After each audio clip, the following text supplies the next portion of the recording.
Secretary of State Anthony Blinken testified before the Senate Appropriations Committee in Washington. And he told the committee the following about a family of 4 in southern Israel sitting at their kitchen table being massacred by Hamas. Senator and members of Congress were overwhelmed when Anthony Blinken said, first, the father had his eye gouged out in front of his wife and 2 children, one 8 and one 6.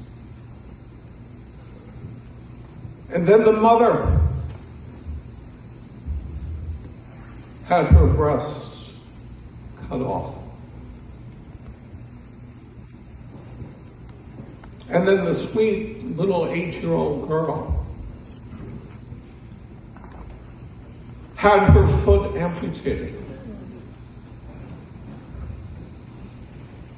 And then the 6-year-old precious boy had his fingers cut off before the family was executed. And then the executioners, these savages, these barbarians, these animals, sat at the kitchen table to have their meal. We read in this week's biblical Torah portion the words that have reverberated throughout Jewish history, Vaha Elohim Nisa et Avraham. That God tested our forefather Abraham. Since October 7th, every day has been examination day. Every day is full of its quota of tests. And how we are being tested, horrified by the mass murders on October 7th in southern Israel. How we are being tested when we watch multitudes of families in hellish limbo, uncertain of the fates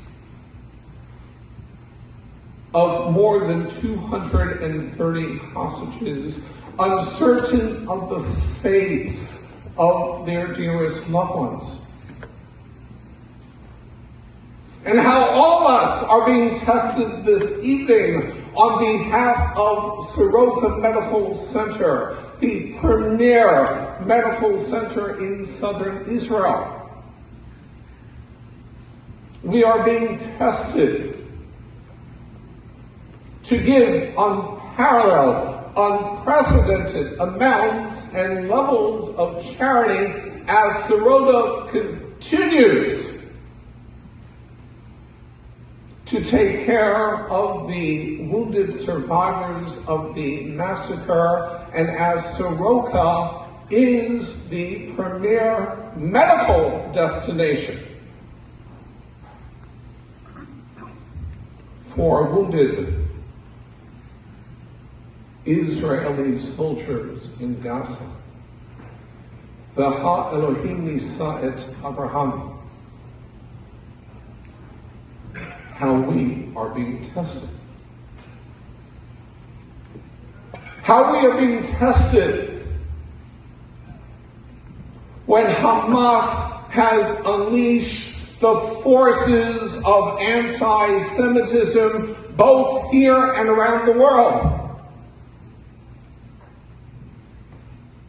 According to the Anti-Defamation League, since October 7th, here in the United States, anti-Semitic attacks, harassment, vandalism, we've seen an increase of 400%.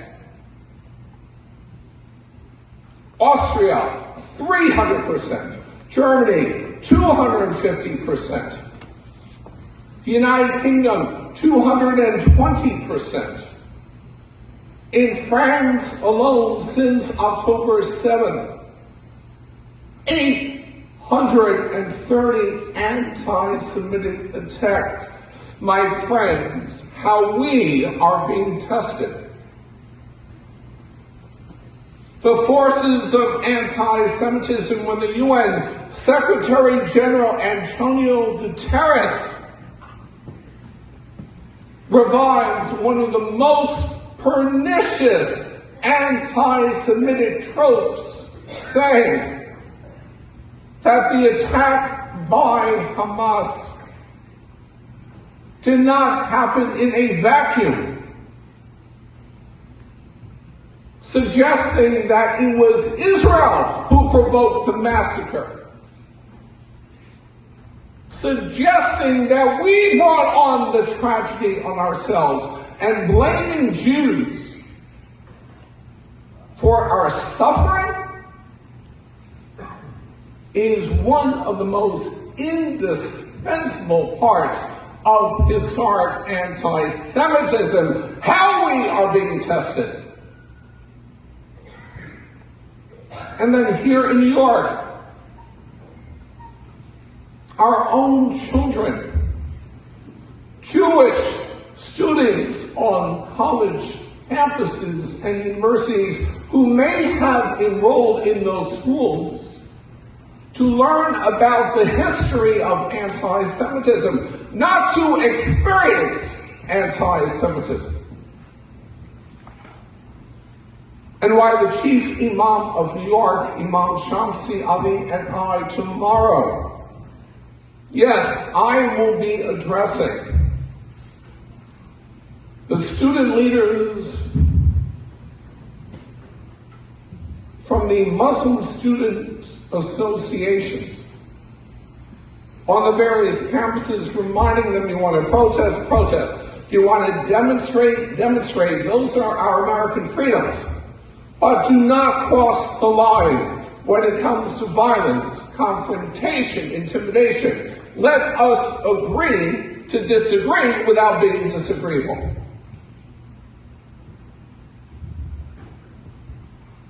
And one final thought. Hamas's charter is laser focused on the destruction of Israel.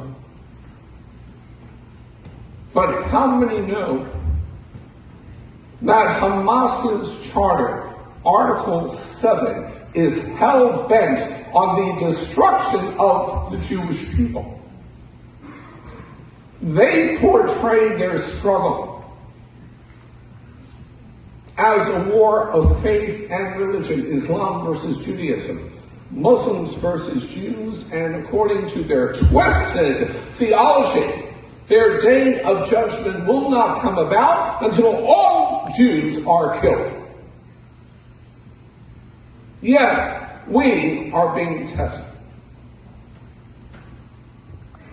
So in conclusion, my friends, and I will end on this hopeful note, as I always do, October 7th.